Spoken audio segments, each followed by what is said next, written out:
beleza. Então, bom dia a todos.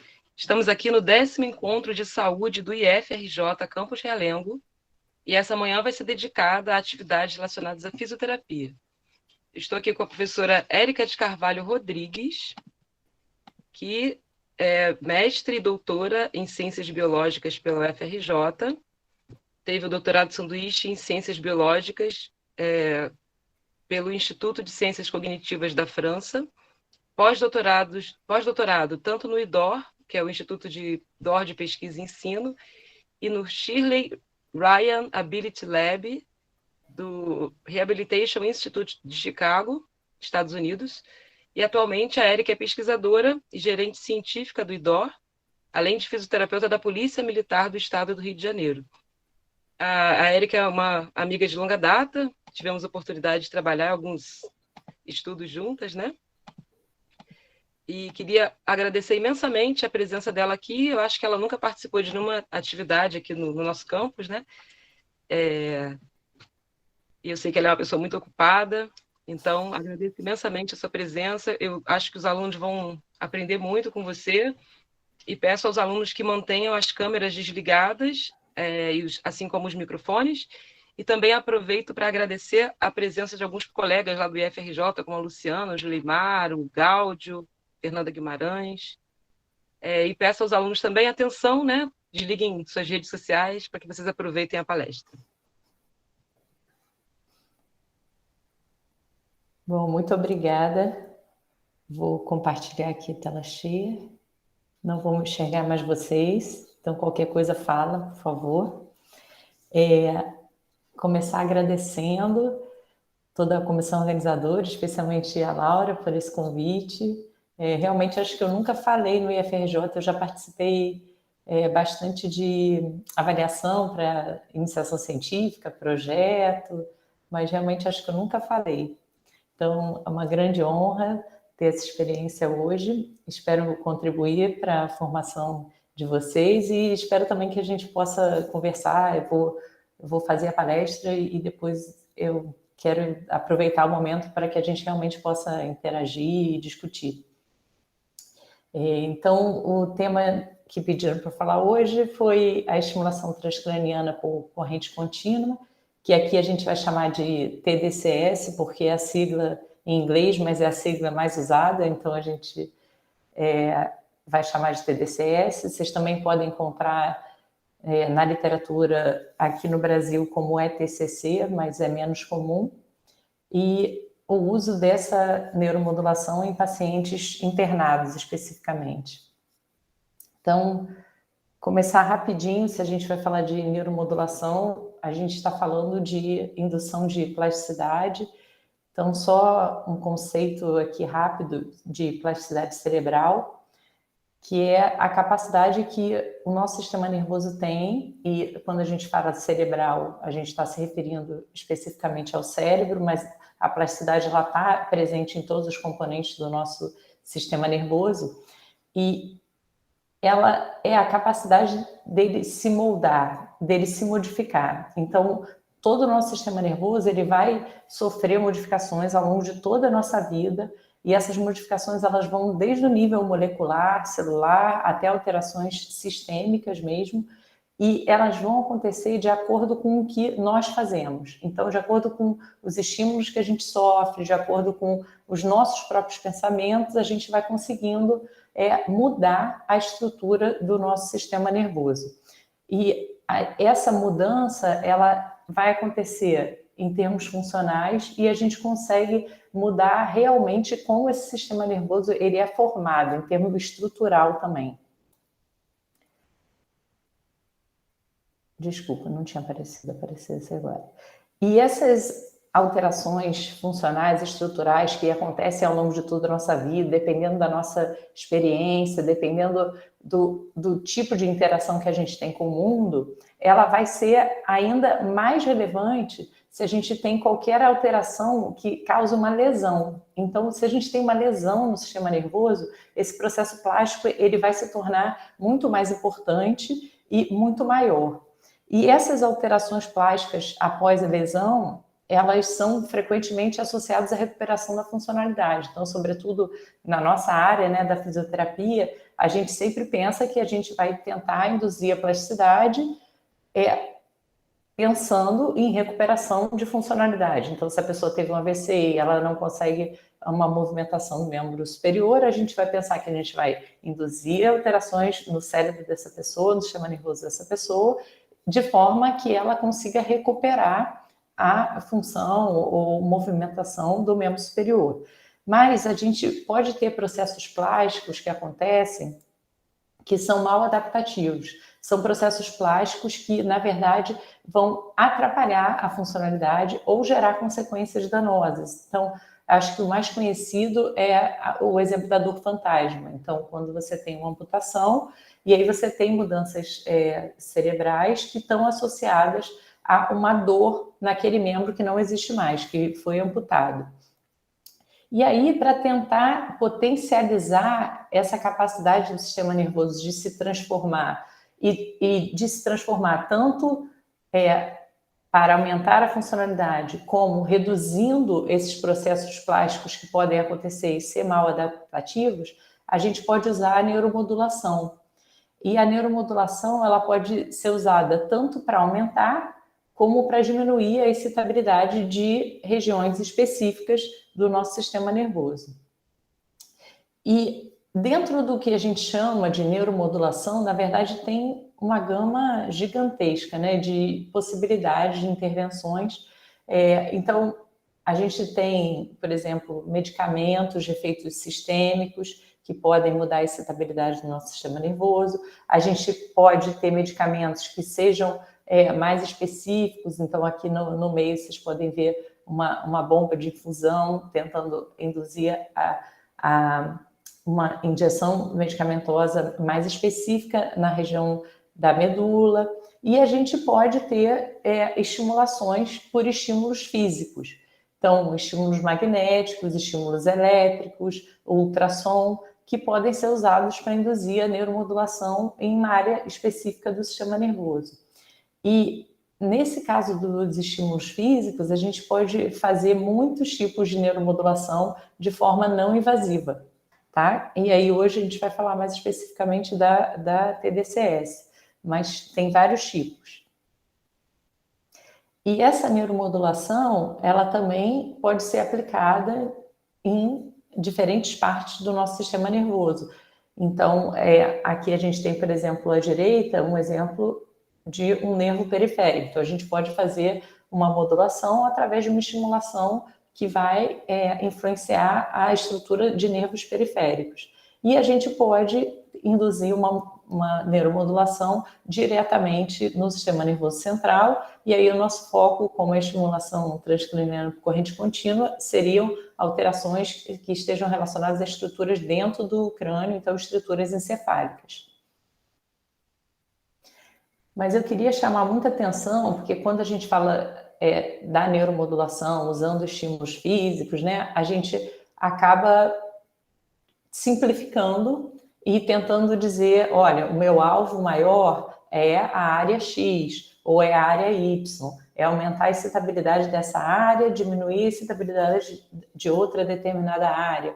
Mas eu queria chamar muita atenção que isso é uma simplificação que a gente faz de forma a fazer o raciocínio clínico, de forma a eleger os alvos principais. Mas quando a gente mexe em qualquer área cerebral, a gente vai estar induzindo aqueles efeitos locais, mas a gente vai estar induzindo muitos efeitos que são espalhados pelo sistema nervoso, porque a gente vai ter estruturas que vão estar conectadas de forma funcional e ou de forma estrutural aquelas áreas que a gente está mexendo mais diretamente. Então, a gente vai induzir efeitos plásticos que são muito mais generalizados do que efeitos só naquelas áreas que a gente usou como alvo, né, como target da estimulação.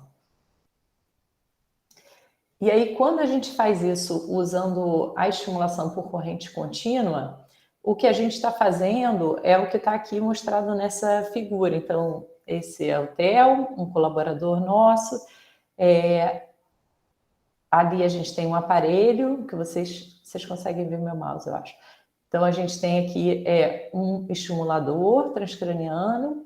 Então, esse aparelho ele vai estar conectado a eletrodos que vão ser posicionados em áreas específicas do crânio, e essas áreas elas vão ser escolhidas de acordo com as áreas cerebrais ou as áreas encefálicas que a gente está querendo modular. E aí a posição que a gente vai colocar esses eletrodos, ela vai determinar por onde que a corrente que vai passar entre esses eletrodos, ela vai passar. E, portanto, quais vão ser as áreas que vão ter a sua excitabilidade alterada quando essa corrente passar.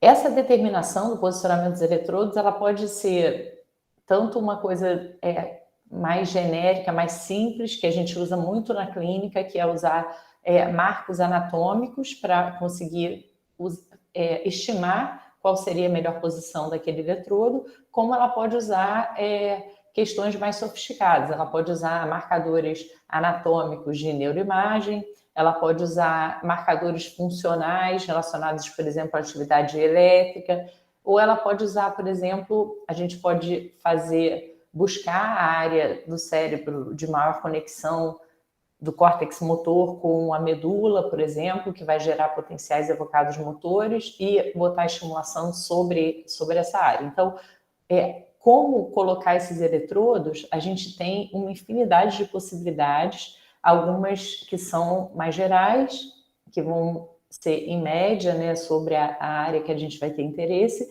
e outras que a gente vai ser bem específico em termos anatômicos ou fisiológicos. E a gente acredita que quanto mais específico a gente for, mais a gente consegue induzir a plasticidade na região cerebral ou encefálica de interesse. E esse sistema que está montado aqui é um sistema que usa 2 eletrodos, que é a quantidade mínima para a gente usar uma estimulação por corrente contínua.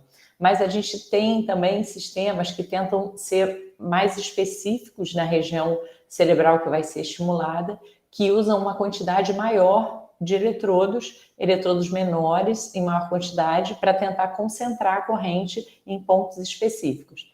Essa que usa eletrodos, uma maior quantidade de eletrodos, é chamada comumente de HD-TDCS, que é a estimulação por alta definição, né? E as duas formas, tanto a TDCS tradicional, digamos assim, que é essa que usa 2 eletrodos, como a de alta definição, elas têm características que são muito... que fazem com que ela que seja uma ferramenta que a gente possa usar na clínica numa grande gama de pacientes.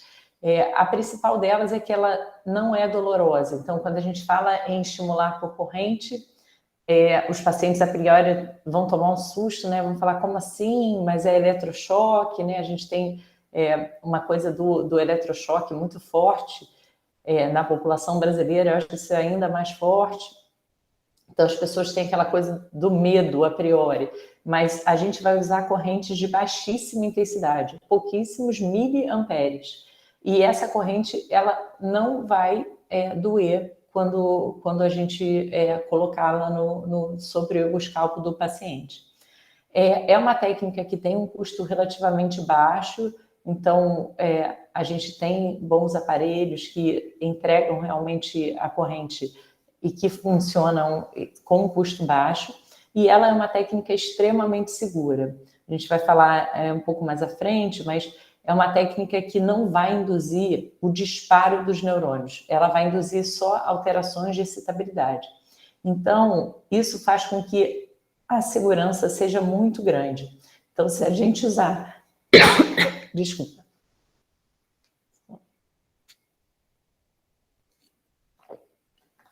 Se a gente usar os parâmetros de estimulação, tamanho do eletrodo, posicionamento, como características desse eletrodo e de soluções condutoras, a gente realmente vai ter uma segurança muito grande e a gente vai ter efeitos colaterais que são efeitos colaterais bem transitórios. Então, aqui, só mostrando um pouquinho mais de perto um exemplo de um estimulador. o estimulador da Neurocon, chamando a atenção que, então, a gente tem sempre, no mínimo, 2 eletrodos, e esses eletrodos, eles, então, são posicionados no crânio de acordo com as áreas que a gente quer modular. Então, a gente tem uma infinidade de possibilidades pensando só no crânio. A gente também pode fazer combinações entre um eletrodo posicionado no crânio e outro eletrodo que é fora do crânio. Por exemplo, muito comum combinação com o posicionamento no deltoide para estimulação do córtex motor.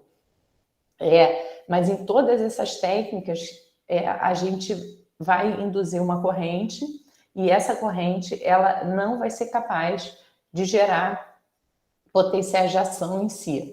O que ela vai fazer, que é relevante, é que ela vai conseguir modular, quando essa corrente ela passa, ela vai modular a excitabilidade dos neurônios e vai deixar aqueles neurônios mais propícios ou menos propícios a disparos de potencial de ação.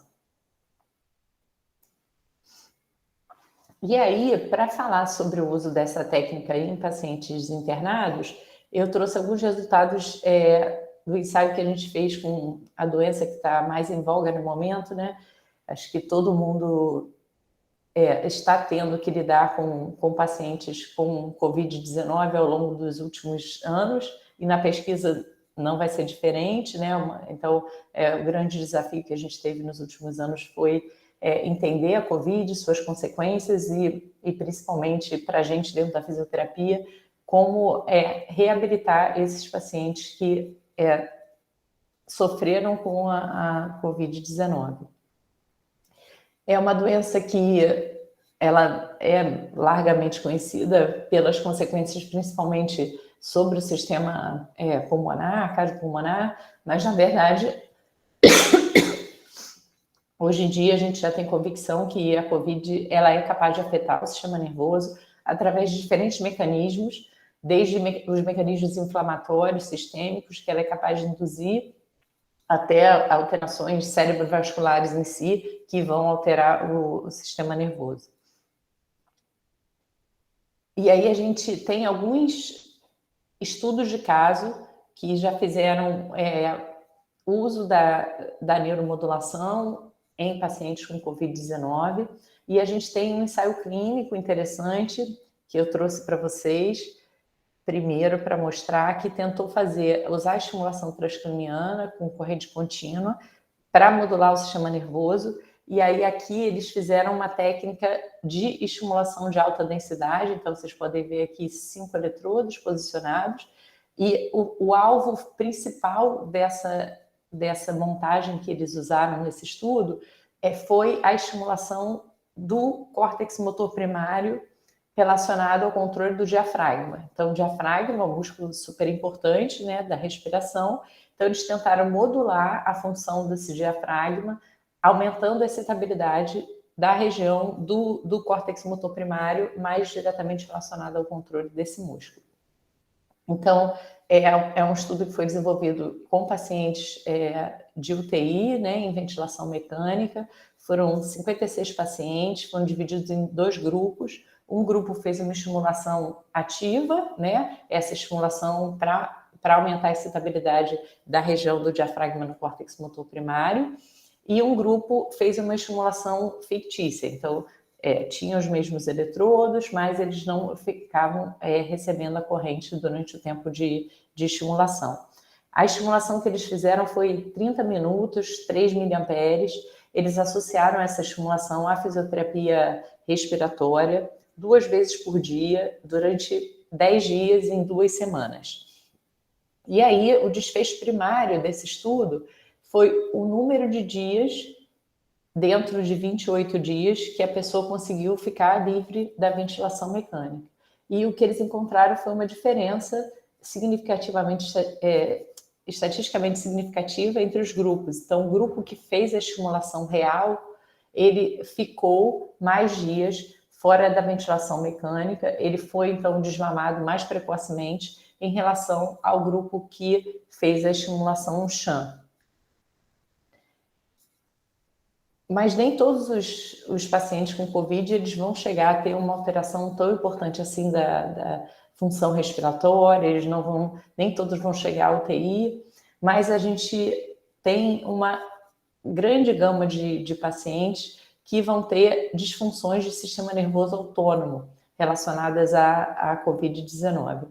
E o sistema nervoso autônomo, só para a gente lembrar aqui rapidinho, é a parte do nosso sistema nervoso que é responsável pelo controle da nossa homeostase, do equilíbrio das nossas funções corporais como um todo. E aí, basicamente, esse sistema nervoso autônomo ele é dividido em sistema nervoso simpático e sistema nervoso parasimpático. Em condições normais, esses dois sistemas eles vão estar trabalhando juntos e eles vão chegar no equilíbrio das nossas funções viscerais, corporais. Na COVID, o que a gente pode observar é uma alteração desse equilíbrio. Então, a gente pode ter uma alteração de forma que o braço do sistema nervoso simpático ele fique hiperativado. E essa alteração do sistema nervoso autônomo, ela tem sido relacionada a diversas alterações sistêmicas, inclusive a alterações imunológicas importantes. Então, por exemplo, a cascata de citocinas, que ficou bem famosa aí ao longo desses anos, muitos estudos e até a mídia leiga comentando sobre ela, que seria uma alteração inflamatória muito importante, principalmente de aumento de citocinas pró-inflamatórias e redução de citocinas anti-inflamatórias relacionadas à presença da COVID. Então, se a gente conseguir usar técnicas de neuromodulação que possam favorecer o restabelecimento desse equilíbrio entre o sistema nervoso simpático e o sistema nervoso parasimpático, a gente pode usar essas técnicas como tratamento e até como prevenção do agravamento da condição clínica desses pacientes. Então, nesse contexto é que a gente fez um estudo duplo cego, randomizado, aqui no IDOR, em pacientes internados com COVID-19, são pacientes internados em unidade semi-intensiva do Hospital Quinta-Dor. E os critérios de inclusão foram basicamente adultos, ter a confirmação laboratorial de infecção pelo SARS-CoV, conseguir participar e compreender o protocolo, sinais vitais estáveis, e a gente tinha alguns critérios de exclusão, como sinais de dispneia, esforço, uma saturação menor que 90%, qualquer tipo de instabilidade, qualquer alteração também que pudesse contraindicar a estimulação transcraniana, como, por exemplo, implantes metálicos na região do crânio ou histórico de convulsão. E a gente excluiu também indivíduos que tivessem outro patógeno não relacionado ao objetivo do estudo que fosse relevante no momento da inclusão. E aí os objetivos desse braço que eu vou mostrar para vocês é verificar a segurança e a viabilidade da utilização da estimulação transcraniana por corrente contínua.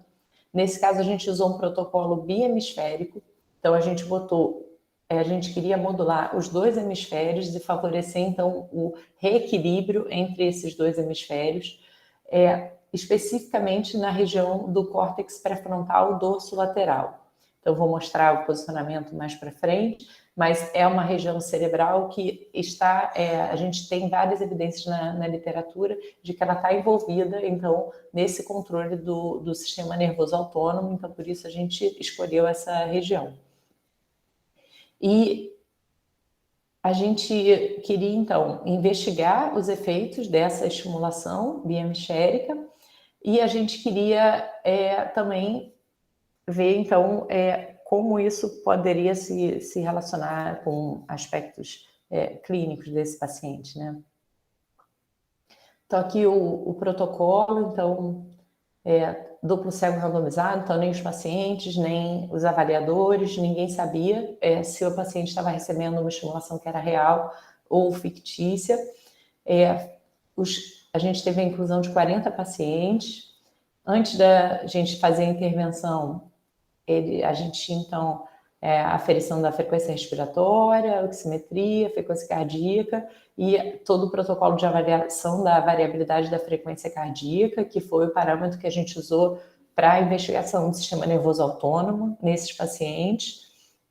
Então, para ver a variabilidade da frequência cardíaca, a gente usou um sistema polar bem simples, lembrando que essa coleta foi feita dentro da unidade semi-intensiva e durante a pandemia.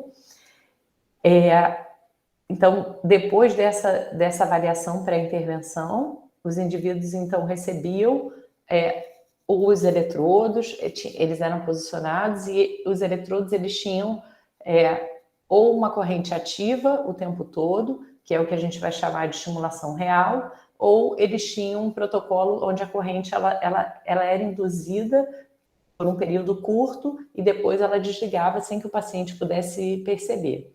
E aí esse outro grupo a gente vai chamar de estimulação fictícia, porque é uma estimulação que a gente não espera nenhum efeito terapêutico nela.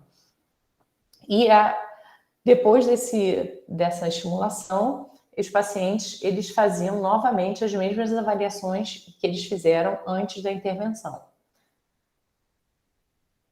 Aqui só para mostrar com mais cuidado para vocês o posicionamento dos eletrodos. Então, a gente usou um sistema de marcos anatômicos no crânio, que são utilizados para posicionamento de eletrodos de EEG, que é a maneira mais classicamente usada na clínica para fazer o posicionamento dos eletrodos de estimulação transcraniana.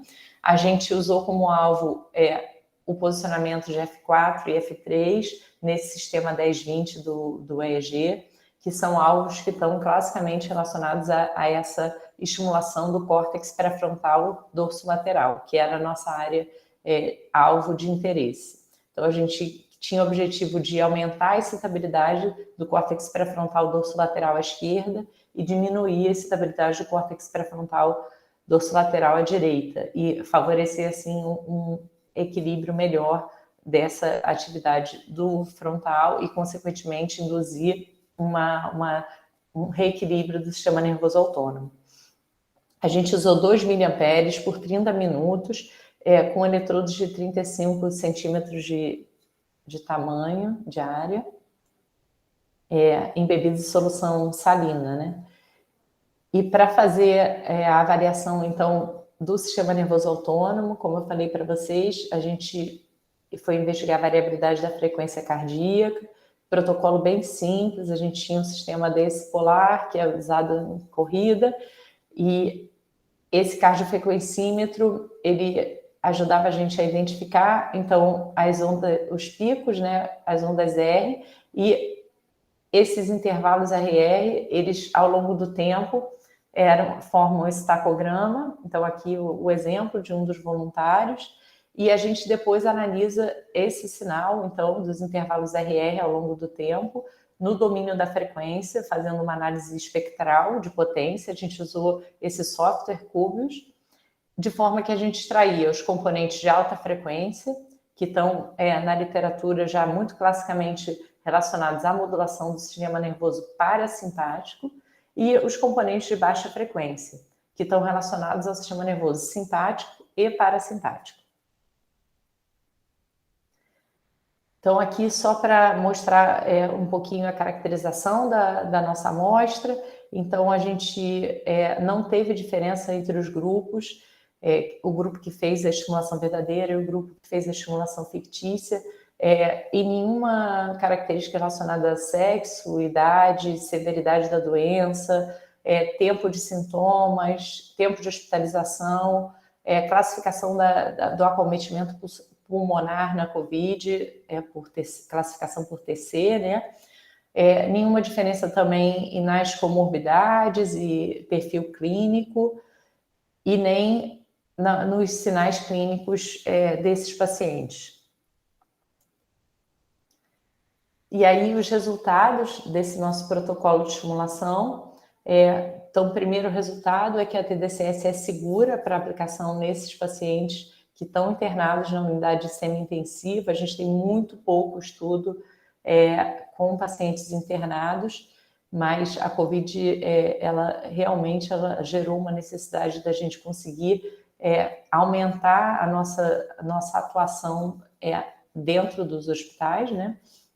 Então, a TDCS ela foi segura, a gente não identificou na sequência da estimulação caso de morte, transferência para UTI, necessidade de intubação e nenhum tipo de lesão ou queda. A TDCS ela também se mostrou viável, mesmo nesse contexto de unidade semi-intensiva, então nenhum paciente desistiu ou optou por interromper o protocolo. E aqui os nossos resultados fisiológicos. Então, quando a gente olha pós-intervenção, menos pré-intervenção, nos 2 grupos, a gente vê diferenças entre os grupos. Então, aqui no gráfico da esquerda, a gente vai ver sempre esse mais escuro grupo de pacientes que fez a estimulação verdadeira. E nesse cinza mais claro, grupo de pacientes que fez uma estimulação fictícia. Então, a gente tem diferença entre esses grupos, o grupo que fez a estimulação verdadeira em relação ao grupo de estimulação fictícia, para os componentes de alta frequência, da variabilidade da frequência cardíaca. E aí o que a gente vê é que o grupo que fez a estimulação verdadeira, a gente teve, se a gente compara o pós com o pré, a gente teve um aumento desses componentes de alta frequência. Então, esse aumento de componentes de alta frequência significa estar relacionado a um aumento de atividade parasimpática.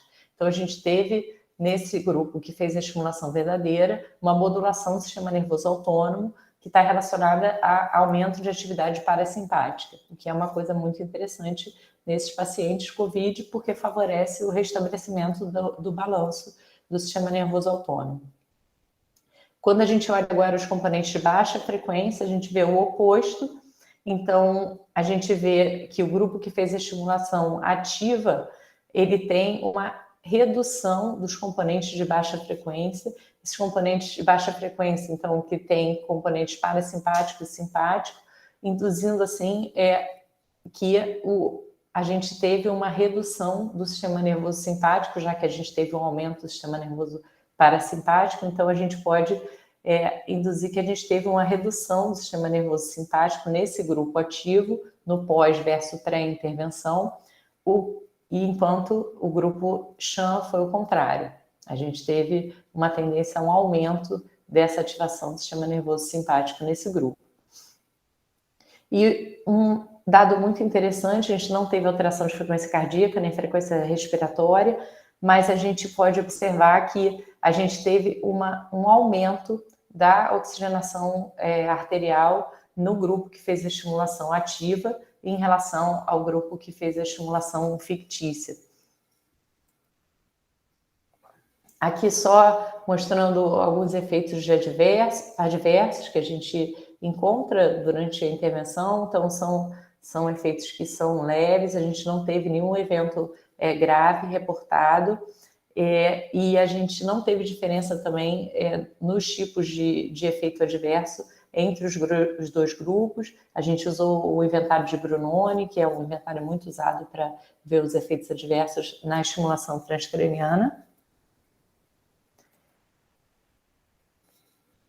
Então, a gente pode concluir que mesmo uma sessão apenas de estimulação transcraniana biemisférica, focando no reequilíbrio entre as atividades do córtex pré-frontal, dorso lateral, nos pacientes com COVID hospitalizados numa semi-intensiva, ela foi capaz de gerar uma alteração do sistema nervoso autônomo. Então, essa alteração do sistema nervoso autônomo ela se reflete em aumento de atividade parasimpática e redução da atividade... Desculpa, gente, está errado aqui, tá? É redução da atividade simpática.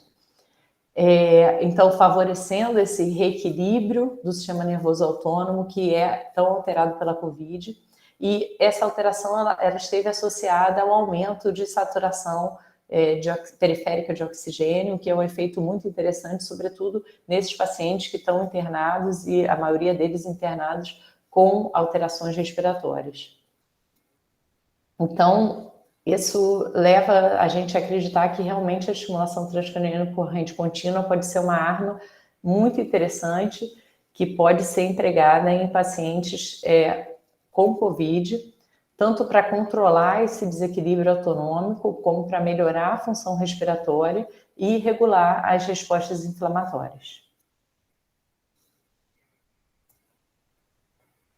Então, é claro que um estudo desse envolve muita gente, mas eu trouxe aqui algumas pessoas para agradecer, mais especificamente. Então, a Thalita Pinto, pós-doc, que trabalhou ativamente nessa coleta, Jaqueline Urivelto, alunos de mestrado, Fernanda, Felipe, que são pesquisadores, grandes colaboradores, Natália e Maiara, que fazem toda a coordenação da pesquisa clínica, então projetos de pesquisa feitos dentro de hospital já são um grande desafio. Durante a pandemia, um desafio maior ainda, então a gente tem que ter uma equipe enorme, a gente tem que ter muito equipamento, a gente tem que ter muito apoio logístico.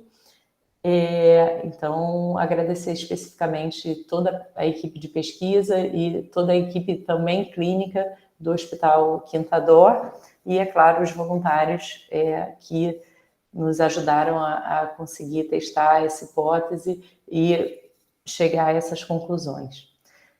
Também não poderia deixar de agradecer a todas as fontes de financiamento, né, das linhas de pesquisa, então, especificamente FAPERJ, CNPq e CAPES, e os fundos da própria Rede DOR.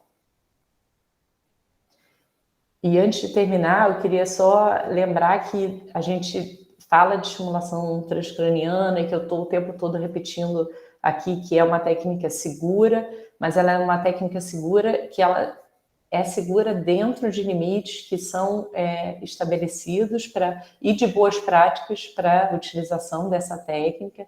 A gente tem que estar muito atento para as contraindicações, a gente tem que buscar protocolos que sejam adequados ao que o paciente está exibindo e a gente tem que ter, para usar esse tipo de técnica, um treinamento específico, segundo o nosso conselho.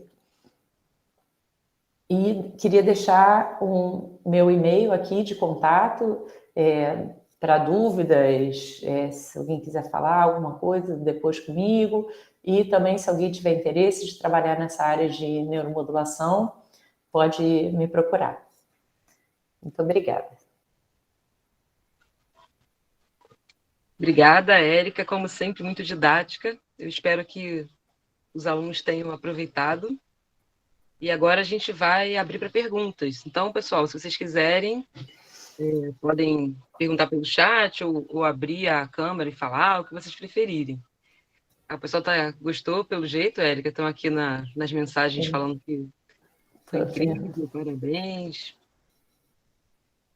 Érica, eu queria te perguntar uma coisa, que é uma dúvida que eu fico sempre quando eu leio sobre TDCS, porque, assim, alguns artigos enfatizam muito essa questão, né, mesmo aqueles de AVC, com estimulação biohemisférica, né, de que a gente usa um eletrodo para inibir uma área e outro para excitar a outra.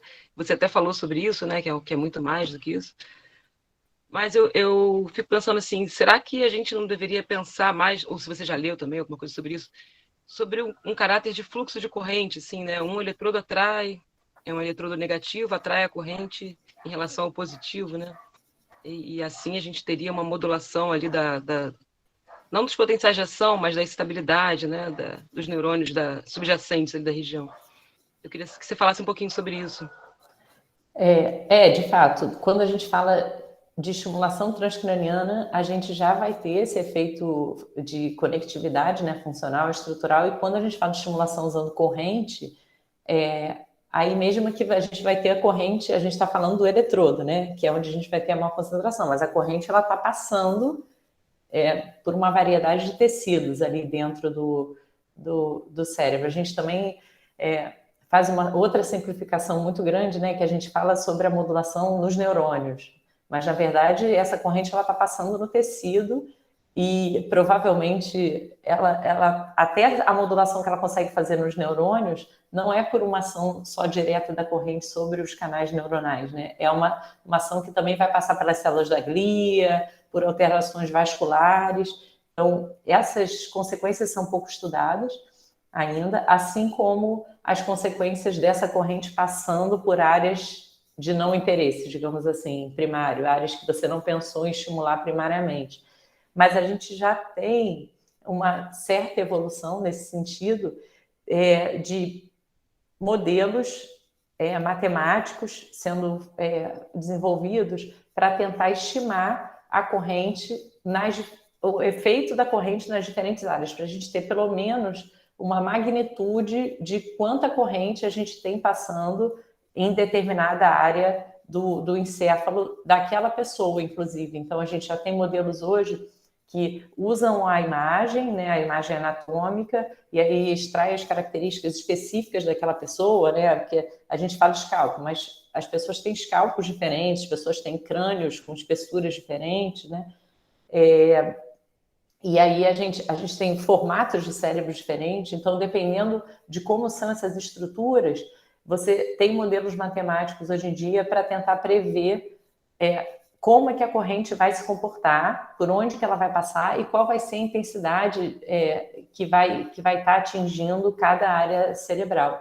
E eu acho que o avanço dessas técnicas de modelagem, né, vai permitir a gente realmente otimizar muito a nossa conduta, né?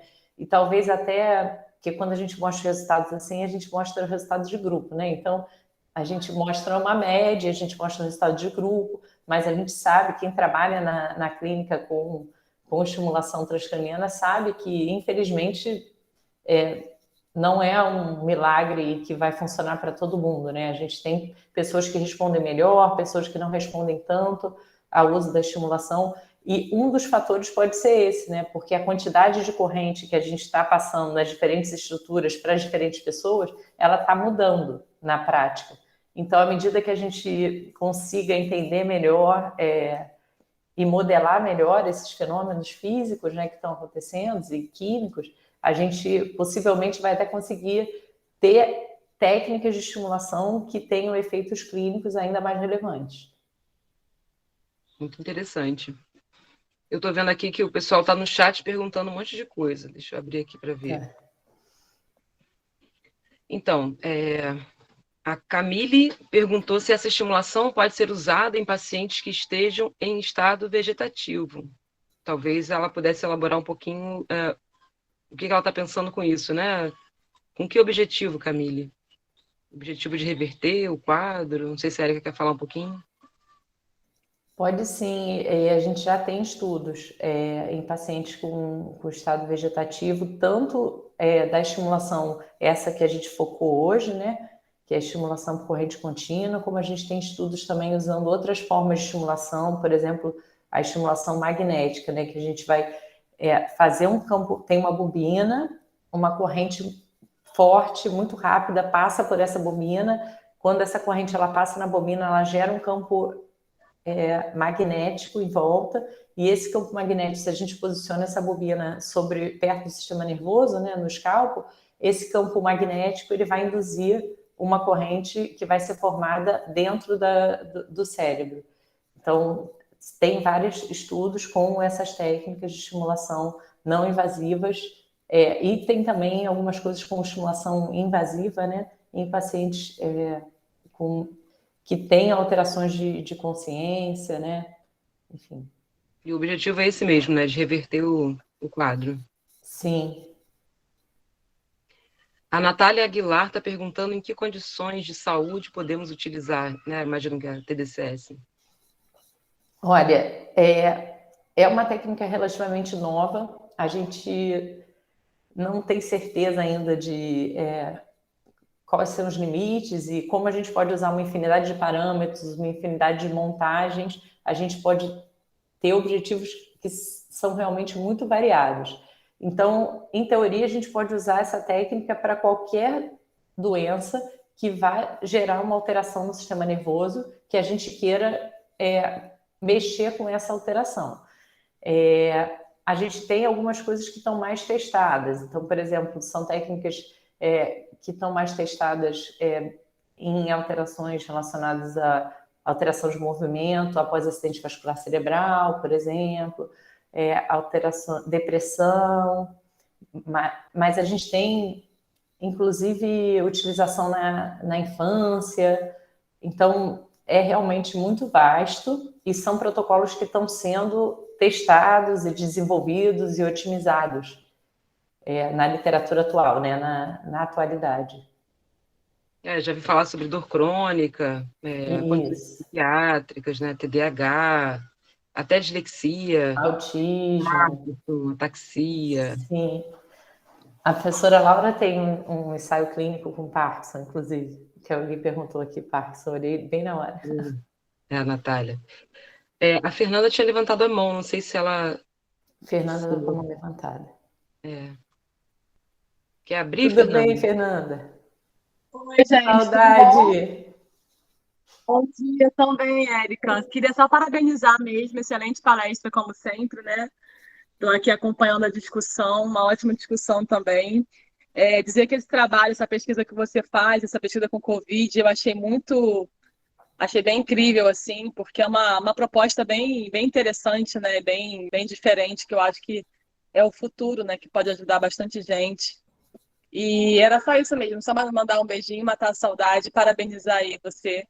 É muito bom sempre ouvir você, né, Laura? É muito bom Obrigada. sempre ouvir você falando, dando uma aula, né? Deu uma aula aí, deu um show. E era só para agradecer mesmo. Ai, muito obrigada. Fico muito feliz. Adoro falar em evento de fisioterapia, que a gente acaba que fica tanto convivendo meios mais médicos, né, da neurociência. Então, é realmente muito legal a gente conseguir falar no fórum dentro da fisioterapia. É uma experiência Não, muito e é mais muito divertida. rico, né, para os nossos alunos todos, é muito enriquecedor, assim, foi realmente... É uma proposta que, assim, a gente acaba não falando tanto, né? A gente, às vezes, não vê muito, a gente procura falar um pouquinho da graduação, então acho que é uma ótima oportunidade para todo mundo aprender. É um tema bem instigante, e você fala com muita facilidade, com muita tranquilidade, você passa de uma forma muito fácil, muito didática, então, parabéns mais uma vez, viu? Uma alegria ouvir você. Obrigada. Vamos te ver. A gente está com a nossa coordenadora, Mônica Rumitelli, ela também está te parabenizando, Érica. Ela achou sua palestra Obrigada. instigante. Ela aí. Obrigada, mãe. Você se conhece. Parabéns, Érica. É impressionante o desenvolvimento da nossa profissão, né? Como é que a gente tem caminhos tão distintos e importantes que estão se abrindo cada vez mais. E eu vejo isso como um fator muito estimulante para os nossos alunos. Agora mesmo eu estava ouvindo outras palestras e é um mundo de possibilidades de formações mostrando a necessidade da formação continuada, e da colaboração aí com a ciência, não é porque você está na clínica que você não vai poder estar colaborando, né, com o desenvolvimento dos métodos, técnicas, enfim, com a evolução da nossa profissão. Então, eu lhe agradeço demais e que bom, né, poder contar com esse modelo também remoto que a gente acabou aprendendo, dentre outras coisas, né, com a pandemia do Covid, e a gente facilita a participação de pessoas tão brilhantes como você e que nos inspiram, né? Muito obrigada. Muito obrigada pelo convite. E realmente eu acredito muito que não existe boa ciência dentro da área de saúde que não esteja profundamente conectada à clínica, assim como eu não acredito que tenha boa clínica que possa ser desenvolvida sem acompanhar o avanço da ciência, né? Então, acho que é muito importante mesmo que a gente, especialmente num fórum que tem muitos alunos, né, que a gente chame a atenção disso, chame a atenção de como não existe, ainda mais na nossa profissão, não existe ainda nada que a gente possa afirmar, isso aqui é o melhor. A gente está em pleno desenvolvimento, né, das nossas abordagens terapêuticas. Então, realmente muito importante esse comentário. Obrigada. Érica, tem mais duas perguntas aqui, uma do Tiago Andrade, mas eu acho que o Tiago chegou um pouquinho atrasado. Está perguntando sobre as contraindicações, se pode ser usado em pessoas epiléticas. A Érica já falou um pouquinho, Tiago. Eu vi que você chegou um pouquinho depois do começo da palestra, mas se você quiser falar rapidamente, Érica. As contraindicações, elas são pequenas e a maioria, inclusive, um pouco relativa. Tem várias contraindicações que são teóricas, inclusive. Na verdade, não foram coisas que foram testadas e se viu que tem problema, não. Mas, em geral, a gente usa como contraindicação a gravidez, a gente usa como contraindicação alterações no crânio, que aí, realmente, se você tem uma alteração no crânio, você vai alterar muito a passagem da corrente, então isso é uma contraindicação mais importante. A gente, dentro de protocolos relacionados à pesquisa, que não sejam pesquisas em epilepsia, a gente tende a ver os estudos excluindo pacientes que já tenham tido qualquer tipo de crise convulsiva. Pacientes também que têm alterações metabólicas muito importantes, em geral os estudos evitam, mas também não é uma coisa que a gente tenha um conhecimento muito grande, e pelo contrário, isso até os estudos da Covid e os estudos mais de alteração inflamatória que estão saindo agora, talvez indiquem que até o contrário, que pacientes com alteração metabólica possam se beneficiar, né, dessa corrente, mas por enquanto o que a gente vai olhar na literatura vai excluir em geral esses pacientes. Acho que os principais são esses. Aí a gente evita com marca-passo também. Ou qualquer derivação, qualquer alteração no crânio a gente evita. Tem aqui o Thales perguntando se essa técnica pode ser utilizada para estimular a regeneração dos nervos atrofiados. Eu acho que ele quis dizer musculatura, né? Imagino, Thales, que você queria dizer isso. Não falou muito sobre a lesão. Então, a gente pode usar para induzir vários tipos de plasticidade, a gente pode tentar aumentar a excitabilidade motora, né? Então, a gente pode tentar usar para favorecer com que áreas de controle de movimento consigam, digamos assim, estarem mais ativas, se conectar melhor com regiões medulares de controle de movimento como um todo. E então, nesse caso, a gente estaria talvez favorecendo, né, uma retomada do movimento e, consequentemente, uma retomada da função dos nervos e muscular. Então, nesse sentido, sim. Mas a estimulação transcraniana, aí a gente está falando sempre de ativação que está no encéfalo. Mas a gente tem técnicas também que vão fazer estimulação, que vão usar corrente elétrica, mas que vão fazer uma estimulação do sistema nervoso periférico. E essas técnicas também vão induzir neuromodulação. O Luan está perguntando se é possível... desculpa, antes tem a Beatriz, que é nossa professora de pediatria. Ela está dizendo, Érica, obrigada pelos ensinamentos, fiquei encantada com o trabalho na pandemia e com a viabilidade do recurso. A Beatriz é muito amiga da Gabi. Que legal. Dessa turma, né? Que legal. Está perguntando... Oi, Érica, muito obrigada, tá? Oi, tudo bem? Tudo bom? Estou aqui encantada com a viabilidade, com a possibilidade, né, do recurso, né? Ai, que bom. Muito Fico obrigada. feliz. O Luan perguntou se é possível utilizar a TDCS em conjunto com programas de cinesioterapia em pacientes com ataxia cerebelar, com a finalidade de restaurar o equilíbrio e a coordenação motora. Sim. Eu, particularmente, eu acredito na estimulação, assim, para efeitos terapêuticos de longo prazo, eu acredito que a estimulação ela tem que estar associada a outras ferramentas, né? Porque o que você vai conseguir fazer com a estimulação é mudar temporariamente a excitabilidade no seu sistema nervoso, mas se você mudar temporariamente, não fizer mais nada, dificilmente aquela mudança temporária ela vai se sedimentar de fato. Então, eu acredito muito na associação, né, da estimulação com outras técnicas que façam sentido dentro do objetivo terapêutico que você vai ter com aquele paciente. E aí, no caso das alterações de equilíbrio, sim, você pode usar diversas montagens que poderiam favorecer a melhora desse equilíbrio. Então, você pode tentar aumentar a estabilidade de áreas relacionadas ao controle de tronco e membro inferior, por exemplo. Você pode tentar mudar a própria estabilidade do cerebelo. Então, tem muitas montagens que você poderia fazer visando melhorar o controle motor em pacientes cerebelopatas, sim. especificamente sobre isso, eu andei vendo pessoas usando na medula e no cerebelo ao mesmo tempo, outros usaram M1 e cerebelo também, umas montagens assim, cada um tem a sua lógica, né, sua raciocínio clínico envolvido, mas é como a Erika falou, pessoal, se você for usar para recuperação de um movimento, não é mágica, você tem que fazer a aplicação da técnica e associar com estimulação correspondente àquilo que você quer melhorar, né? Talvez essas áreas de psiquiatria o pessoal use mais, talvez com terapia, né? Mas não com movimento, porque não tem a ver mesmo, né? Mas então tem que pensar no que você está pensando como objetivo para aquele paciente, né? Então, se for motor objetivo, é muito importante que sempre seja associado mesmo com cinesioterapia. Alguém quer entrar? Deve ter caído. Ou está muito atrasado, ou caiu e voltou. Acho que quem cai pode voltar sem pedir. Ah, tá. Pessoal, vocês querem fazer mais alguma pergunta? Tem alguma dúvida?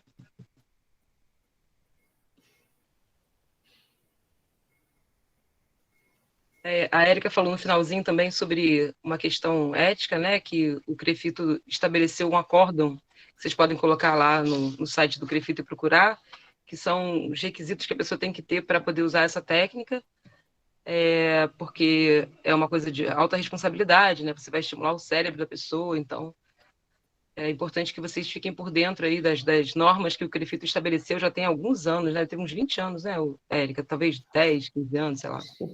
Acho que 2009, 10, né? acordo. Acho que 10, Enfim, vocês precisam estar por dentro disso. Hoje em dia, aqui no Brasil, estão fabricando equipamentos que são mais acessíveis, né, do ponto de vista financeiro, mas não é permitido que a pessoa utilize essa técnica sem fazer o treinamento, tá bom? Por isso que vocês não veem isso na faculdade, assim, né? Não tem um estágio e tal, porque a gente não tem ainda uma norma para usar isso. Como é que a gente faz? Como é que a gente treina o aluno? Então, a gente tem usado em pesquisa e só quem faz o curso lá, que é licenciado pelo CREFITO, que pode usar, tá bom? Acho que é 30 horas de treinamento, se for usar só o TDCS, e se for TMS também, acho que são 100 horas de treinamento. Tem também um treinamento de ressuscitação cardiopulmonar, que assim, é raro, né? Imagino que seja pouco relatado na literatura que isso aconteça, mas se acontecer, a pessoa tem que saber reverter, né? O Luan também está perguntando se é possível usar TDCS com o objetivo de tratar a dor neuropática. A dor neuropática eu nunca vi, não sei se a Erika já viu alguma coisa. Então, em teoria sim, porque a dor neuropática é uma dor que está muito relacionada a processos plásticos no sistema nervoso, então pode ser usada sim, tem diferentes montagens também. Para a dor em geral, o que é muito feito é tentar aumentar a excitabilidade da região de representação daquela área relacionada à dor. Então, são os protocolos de longe os protocolos mais usados. Mas já tem alguns estudos na literatura com dor e o potencial dentro da neurofisiologia é grande. Eu já vi há bastante tempo atrás, sobre dor crônica, né? Tem até, acho que o Arthur Padão, ele faz algumas palestras sobre isso, fala um pouquinho sobre a TCC na dor crônica, mas a neuropática eu confesso que eu nunca tinha lido nada sobre isso. E aí, pessoal? Encerramos? Satisfeitos? Ninguém mais quer comentar nada? Não, pelo jeito não, né? Então, eu vou agradecer novamente a Érica pela presença, por disponibilizar o tempo dela aqui para falar com a gente. Foi muito interessante, eu não tinha podido assistir sua palestra lá no Cobra Fim, porque era o dia de estágio do IF, né? Então, eu fiquei muito feliz de poder saber como é que foi esse estudo, né, que eu não conhecia, e nem imaginava que era sobre isso que você ia falar, sobre a parte do sistema nervoso autônomo, e que você usou a EEG, foi ótimo, adorei saber. Parabéns mesmo, ficou muito interessante. Já está publicado esse estudo? Olha, se Deus quiser, a gente submete essa semana. Então tá bom, Érica. Tá Estamos na carta para o editor. Então, sucesso aí nessa publicação, com certeza vai ser aceito, né, porque é um dado novo e nunca tinha imaginado essa estimulação, né, para modular o sistema nervoso autônomo e ter esses resultados tão interessantes aí na Covid. Então, parabéns mais uma vez, obrigada e até a próxima. Obrigada, gente, pela atenção, e qualquer coisa pode me escrever, a professora Laura também, falo com ela, que ela tem todos os meus contatos. Um beijo a todos. Aí, beleza. Agora a galera tá indo. Tchau, pessoal.